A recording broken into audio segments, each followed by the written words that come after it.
All right, so we're diving deep today into a book that's basically legendary in the personal finance world, Rich Dad, Poor Dad. Yeah, it's one of those books that seems like everyone's heard of, even if they haven't actually read it. Right, like it sparked so many conversations about money and wealth building, and for good reason. There's a lot to unpack there. Absolutely. So, are we ready to challenge some conventional wisdom and see what all the fuss is about? Definitely. So let's start with the basics. Robert Kiyosaki, the author, shares his unique perspective on money, which he learned from, well, two dads. Yeah, the whole premise of the book is built around this idea of contrasting viewpoints. He had his own father, who he calls the poor dad, and then his best friend's father, the rich dad. And those two figures really shaped his whole approach to money. So let's break that down a bit. Tell me about the poor dad's philosophy. Well, the poor dad was all about getting a good education, finding a secure job, working hard, and paying your bills. The classic path to success. Right, the path that a lot of us were raised to believe in. Exactly. And there's nothing inherently wrong with that path. But Kiyosaki argues that it often leads people into what he calls the rat race. Okay, the rat race. I've heard that term thrown around a lot. What exactly does he mean by that? Well, he uses this really vivid analogy of a donkey chasing a carrot to illustrate it. All right, I'm intrigued. Paint me a picture. So you've got this donkey, right? And it wants that carrot. That's the desire. But the carrot is always just out of reach, dangling in front of it. So the donkey keeps running, keeps working, chasing that carrot, but never quite catching it. Exactly. And that's like us, always striving for that next paycheck, that next promotion, that next thing that we think will bring us financial security. But often we just end up stuck in this cycle of working, paying bills, maybe even accumulating debt, and never quite getting ahead. So the carrot represents that elusive financial freedom that we're always chasing but never seem to reach. Exactly. And Kiyosaki argues that this is the trap so many people fall into without even realizing it. We're so focused on working for money that we never learned how to make money work for us. That's where the rich dad's philosophy comes in, right? He had a totally different perspective. Right. The rich dad wasn't necessarily richer in terms of money, at least not at first, but he was rich in terms of financial knowledge and a totally different mindset. So what set the rich dad apart? What was his secret? He believed in financial literacy. He understood how money works, how to invest, how to build assets that generate income. So it wasn't just about earning a lot of money, it was about understanding the principles of wealth building. Exactly. He was all about making money work for him, not the other way around. And he taught Kiyosaki these principles from a young age. Okay, so we've got these two contrasting money mindsets. The poor dad focused on job security and working for money. The rich dad focused on financial literacy and making money work for him. But what's the key takeaway for our listeners? What does Kiyosaki really want us to understand? It boils down to this. Building lasting wealth isn't about how much money you make. It's about what you do with the money you earn.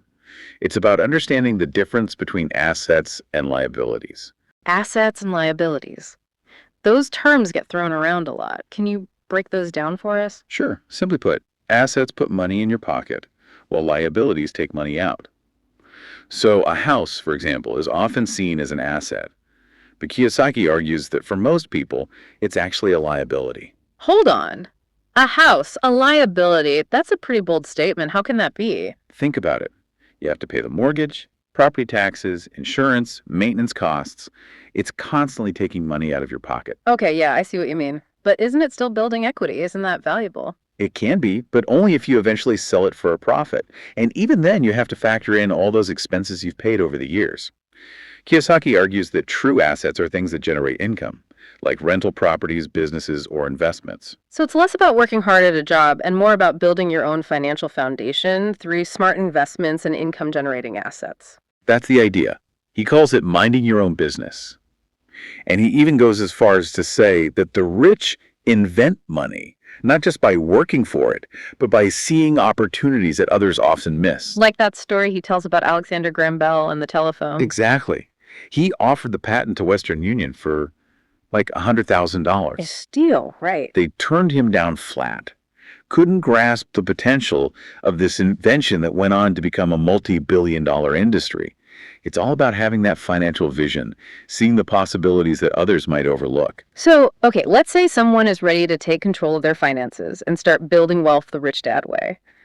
What are some of the roadblocks they need to overcome? What's holding people back from achieving that financial freedom? He outlines 5 main obstacles: fear, Cynicism, laziness, bad habits, and arrogance.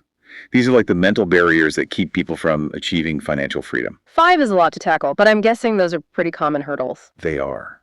And each one plays a role in holding people back. Let's start with fear. Okay, fear. What kind of fear are we talking about? Especially the fear of losing money. It's understandable, right? Especially when it comes to our hard-earned savings. Oh, yeah. That fear is real. I think it's pretty common to want to play it safe with money. Of course. But Kiyosaki's rich dad had an interesting take on that. He said, if you hate risk and worry, start early. Start early. What does he mean by that? The idea is that the earlier you start investing, the more time you have to ride out market fluctuations and benefit from the power of compound interest. Kind of like planting a tree early gives it more time to grow strong and weather storms. Exactly. And he uses this incredible story about the purchase of Manhattan Island for, get this, just $24 worth of trinkets back in the 1600s. $24 for Manhattan. Okay, I'm listening. If that $24 had been invested wisely, just imagine what it would be worth today. Trillions. It's mind-blowing. It really highlights how time and smart investing can create unimaginable wealth. That's a powerful image. Okay, so that's fear. What about cynicism? How does that get in the way? Kiyosaki's view is that cynics tend to criticize while winners analyze. Cynicism blinds people to opportunities, while analysis helps you see what others miss. So it's about having an open mind, looking for possibilities instead of focusing on the negative. Right. And he uses the example of real estate investing.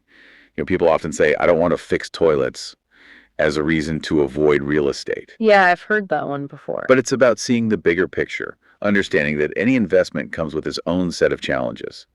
The key is to analyze, weigh the risks and rewards, and not let those small details cloud your judgment. So fear and cynicism, check. Now, what about laziness? How does that fit into the picture? This is where it gets really interesting. Kiyosaki says, busy people are often the most lazy. Now, that's a thought-provoking statement. What exactly does he mean by that? He's not talking about physical laziness. It's about being mentally lazy when it comes to managing your money. Okay, so maybe someone is working really hard at their job, but they're not putting in the effort to learn about personal finance, to educate themselves about investing. Exactly. They're too busy working in their business to work on their business, as the saying goes.